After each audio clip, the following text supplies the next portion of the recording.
Hello, अस्सलाम वालेकुम।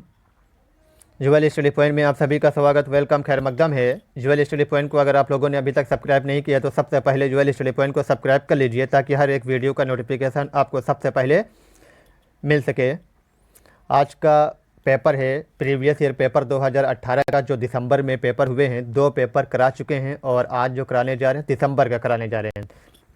Language first और लैंग्वेज सेकंड के लिए ये बहुत ही इंपॉर्टेंट है। सिर्फ पैडागोजी कराएंगे और इबारत जो दी होती है इक़्तिबास, ये बाद में करा देंगे।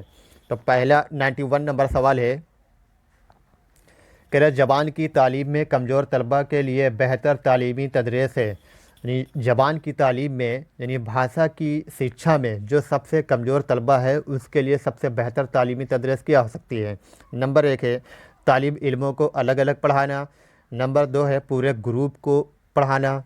नंबर 3 है एक साथ पढ़ाना। नंबर 4 है इनमें से सभी। तो जो बच्चे हैं कमज़ोर, जो तलबा हैं, कमज़ोर तलबा को हमें कैसे पढ़ाना है, उनको पूरे ग्रुप के साथ हम नहीं पढ़ा पाएंगे, क्योंकि पूरा ग्रुप में होते हैं जो बच्चे कुछ उच्च IQ के होंगे और कुछ नीचे IQ के होंगे। यानी किसी का IQ 120 प्लस भी होगा और किसी का IQ 70 से अंडर रहेगा, कम रहेगा। एक साथ पढ़ना, ये भी वही बात है। तो ये दोनों नहीं आंसर होंगे। इसका राइट आंसर हमारा हो जाएगा ए नंबर। ए नंबर हमारा राइट आंसर है। तालिब इल्मों को अलग अलग पढ़ाना, यानी तालिब इल्मों को हमें कैसे पढ़ाना है, अलग अलग पढ़ाना है, एक साथ नहीं पढ़ाना है। ज़बान की तालीम में अगर कमज़ोर तलबा है तो कैसे क्या करना है, उसके लिए अलग अलग पढ़ाना है। 92 नंबर है, ज़बान की तालीम के मकसद की तशख़ीस के लिए कौन सी चीज़ का होना ज़रूरी है। यानी ज़बान की तालीम है भाषा की शिक्षा के मकसद की तशख़ीस का मतलब होता है मूल्यांकन। यानी मूल्यांकन के लिए कौन सी चीज़ का होना ज़रूरी है, मकसद और उसकी अहमियत। यानी कोई ज़बान सिखा रहे हैं तो उसका मकसद भी होना चाहिए और उसकी अहमियत क्या है। जामिया तरीक़ेकार यह भी होना चाहिए। काबिल भरोसा और दुरुस्त होना चाहिए। ज़बान सीखने का उस पर हमें काबिल भी रहना चाहिए और उस पर भरोसा और दुरुस्त भी ज़बान हो। तो इसका ऑप्शन हो जाएगा 4 नंबर, इनमें से सभी। क्वेश्चन नंबर 93 है, कह रहा मंदरजा जेल में से ज़बान सिखाने के लिए कौन सी चीज़ का होना ज़रूरी नहीं है। कह रहा ज़रूरी नहीं है। नंबर 1 है सोच को वसीयत देना। नंबर 2 है ज़बान की तफ़हीम करना, यानी ज़बान की तफ़हीम यानी ज़बान को समझ कर सीखना। तहरीर में महारत पैदा करना। 4 नंबर तख्लीक है। तो इसका राइट आंसर हो जाएगा तहरीर में महारत पैदा करना, क्योंकि जो ज़बान सिखाई जाती है, कह रहा मंदरजा जेल में से ज़बान सिखाने के लिए कौन सी चीज़ का होना ज़रूरी नहीं पूछा है। तो हमें जब भी कोई ज़बान सीखना है तो उसकी तहरीर नहीं करना है, यानी लिखना है। लिखने में महारत पैदा नहीं करना है। लिखने में महारत पैदा करने से हम लोग ज़बान नहीं सीख सकते हैं। 94 नंबर है, ज़बान में महारत पैदा करने के ज़म्न में कौन सा कौल सही नहीं है। ज़बान में महारत पैदा करने के ज़म्न में कौन सा कौल सही नहीं है। नंबर 1 है ज़बान के उसूलों की तरक्की में ज़बान से मुताल्लिक़ उसूलों के मुकाबले में ज़्यादा अहम है। नंबर 2 है बच्चे सिर्फ़ सुनने, बोलने, पढ़ने और लिखने के ज़रिए सीखते हैं।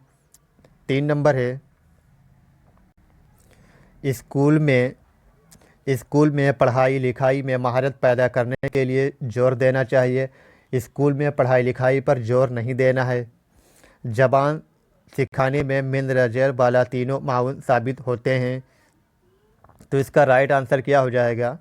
कह रहा है ज़बान में महारत पैदा करने के ज़म्न में कौन सा कौल सही नहीं है।